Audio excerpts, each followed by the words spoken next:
안녕하세요. 프라우드 코리아입니다. 현지 시각 17일 제75회 칸 국제영화제가 개막하였습니다. 칸 영화제는 매년 5월에 프랑스에서 개최되는 영화제로 베를린 국제영화제, 베니스 국제영화제와 함께 일명 세계 3대 영화제 중 하나로 전 세계 영화의 호가들의 축제로도 불립니다. 이번 제75회 칸 영화제는 코로나 탓에 3년 만에 다시금 열리게 된 데다 한국 영화 두 편이 나란히 칸 영화제로부터 초청을 받아 황금종려상에 도전하면서 그 어느 때보다 많은 관심이 쏠리고 있는데요. 지난 2004년 복수 3부작의 하나였던 올드보이로 심사위원 대상, 2009년 박쥐로 심사위원상을 받았던 박찬욱 감독의 영화 헤어질 결심으로 다시금 칸 영화제로부터 초청받아 황금종려상에 도전하고 있고, 동시에 일본 감독 고레에다 히로카즈가 연출한 첫 한국 영화 브로커도 이번 칸 영화제에 초청받아 황금종려상 후보작으로 꼽히고 있습니다. 고레에다 히로카즈 감독은 2018년 당시 제71회 칸 영화제에서 좋은 작품이지만 수상권과는 거리가 있다던 대부분의 매체의 예상을 깨고 어느 가족이라는 영화로 황금종려상을 수상한 바 있는 감독으로 평소 한국 문화에 관심이 많고 한국 영화계와도 교류가 많은 대표적인 친한파 영화인사로 알려져 있습니다. 그에 따르면 영화 브로커는 약 6년 전에 각각 부산국제영화제와 도쿄에서 만난 송강호, 강동원, 배두나와 함께 지속적인 교류를 이어오다 함께 작품을 해보자는 자연스러운 분위기가 형성되어 이번 작품을 만들게 되었다고 하죠. 영화 브로커에는 송강호, 강동원, 아이유, 배두나, 이주영, 김영광 등 한국의 유명 배우들이 대거 출연해서 사실 칸 영화제에 초청되기 전부터 상당히 화제였습니다. 그리고 칸 영화제에서 황금종려상까지 거머쥔 일본의 유명 감독이 한국의 자본으로 한국의 배우와 함께 한국을 배경으로 만드는 영화 촬영이라 그런지 제작 발표 당시부터도 많은 주목을 받았습니다. 그렇기에 26일 현지 시각 오후 7시 칸 국제영화제가 열린 리미에르 대극장에서 개최된 브로커의 월드 프리미어 상영이 진행될 때 많은 인파들이 몰렸는데요. 브로커의 공식 상영 티켓을 구하려는 수많은 인파들이 포착되었고, 동시에 평소에는 보기 힘든 한국인 스타들을 보러 온 현지 팬들의 모습도 눈길을 끌었습니다. 그런데 이렇게 한국인 스타들의 레드카펫 현장을 방문한 사람들에게서 상당히 재미있는 부분이 눈에 띄었는데요. 바로 레드카펫 현장을 찾은 수많은 현지인들의 손에 가수 아이유의 사진이 들려있는 것이 포착되었습니다. 당시 레드카펫 주변에서 포착되었던 수많은 인파들의 대부분이 아이유를 보기 위해 몰려든 현지 팬들이었던 것이죠. 올해 처음 배우로서 칸 영화제의 레드카펫을 밟은 가수 겸 배우 아이유는 오프숄더의 우아한 드레이핑 실버 드레스룩을 착장하고 자신의 첫 칸 영화제 레드카펫을 물들이며 스포트라이트를 받았습니다. 무엇보다 평소 아이유는 팬사랑이 남다른 스타로 알려진 만큼 이번 칸 영화제에서도 여전한 팬서비스로 열기를 더했습니다. 레드카펫에 등장해 팬들의 열렬한 함성을 들으며 걸어가던 아이유는 팬들이 모인 곳으로 몸을 돌려 이들에게 다가가 사진 및 사인 요청에 일일이 응하는 모습을 보여주었죠. 하물며 아이유는 몰려드는 사인 요청에 마지못해 관계자에 의해 레드카펫으로 끌려가며 더 이상 팬들과 소통하지 못하게 되자 아쉬워하는 모습을 보이기도 했습니다. 일반적으로 레드카펫을 걸어가며 간단히 손인사와 눈마주침 정도만 하며 유유히 시사회장으로 들어가는 해외 스타들과는 다르게 이번 아이유의 엄청난 팬사랑은 현지에서도 상당히 화제가 되었습니다.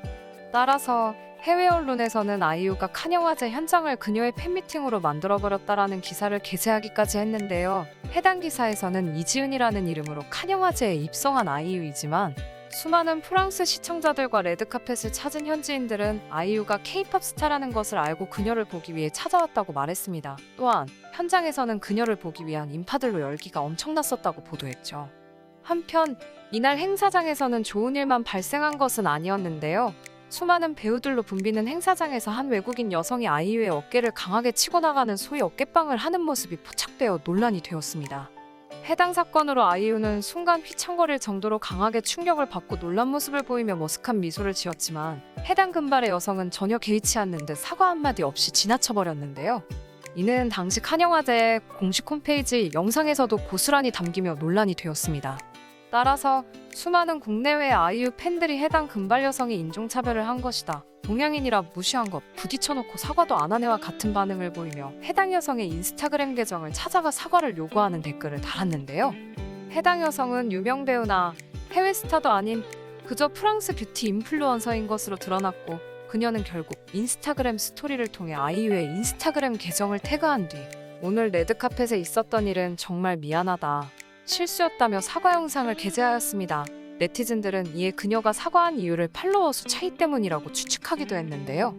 해당 프랑스인 뷰티 인플루언서는 인스타그램 팔로워 수가 37,000명이었지만 아이유의 팔로워 수는 2,600만 명이라며 그녀가 현지에서 아이유를 몰라봤지만 인스타그램 팔로워 수를 보니 엄청난 데스타임을 알게 되어 사과한 것이라는 반응을 보였죠. 한편 2,300녀석의 대극장에서 공개된 영화 브로커는 관람 직후 엄청난 호응을 얻었습니다. 영화가 끝나자 박수가 쏟아졌고 불이 켜지자 기립박수가 시작되었죠. 박수가 이어진 시간은 무려 12분이었습니다. 칸 영화제에서 공개된 한국 영화 역사상 가장 긴 기립박수였죠. 티에리 프리모 칸 영화제 집행위원장이 현장에서 박수를 유도한 까닭에 마지막까지 극장에 남은 관객들도 엄청나게 많았습니다. 고레에다 감독은 이에 감격한 얼굴로 식은땀이 났는데 드디어 끝났다며 팬데믹으로 영화 촬영이 매우 힘들었다. 모든 분들께 감사하다고 전했죠.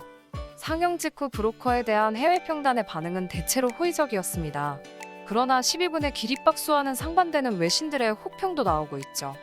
헐리우드 리포터는 유려한 편집과 버닝과 기생충을 경험한 홍경표 촬영 감독의 영상은 절망으로부터 구원의 가능성을 표현하는데 최적화되어 있다며 월드 시네마에 걸출한 휴머니스트 고레에다 히로카즈 감독은 언제나 기대한 결과를 내놓는다고 호평을 내렸습니다. 또한 미국의 버라이어티도 브로커는 관객이 아이를 사고 파는 일에 관련된 모든 사람들에게 공감하고 가장인간적인 결론까지를 따라가게 만든다고 했고 데드라인은 히로카즈 감독은 브로커에서 날카로운 사회관찰과 노골적인 감상주의 사이를 아슬아슬하게 걷는다며 깊은 영화는 아니더라도 인간의 나약함과 정서의 탄력성, 광범위한 기질 등과 밀접한 관계를 유지하는 작품이라고 평가했습니다. 하지만 이와는 반대로 영화 줄거리상 베이비박스에 버려진 아기를 빼돌려 정식 입양이 어려운 부모들에게 팔아넘기는 브로커들이 주인공으로 등장하는 점을 문제 삼으며 영국의 가디언지는 5점 만점에 2점을 부여했는데요. 아기 유괴범 2명을 사랑스러운 불량배로 만들려는 시도가 불쾌했다. 이런 사기를 친 캐릭터가 현실 세계에 있었다면 소름 끼치고 혐오스러운 인물일 것이라고 비판했죠. 오늘은 이렇게 최근 칸 영화제에 진출해 12분간의 기립박수를 받은 브로커와 배우로서 칸 영화제에 참석했음에도 K-팝 스타로서의 인기가 드러났던 아이유에 대해 알아보았는데요. 아이유는 현지에 몰려든 팬들을 언급하며 정말 상상도 못했다. 팬들이 자신의 앨범 CD를 들고 나오기도 했는데 몰래카메라인 줄 알았다며 녹초가 된 채로 호텔로 들어갔는데 생각나는 것은 딱 하나였다. 사인하고 인사하고 사진 찍는 것, 그것들이 가장 좋았다며 여전한 팬사랑을 보여주었습니다.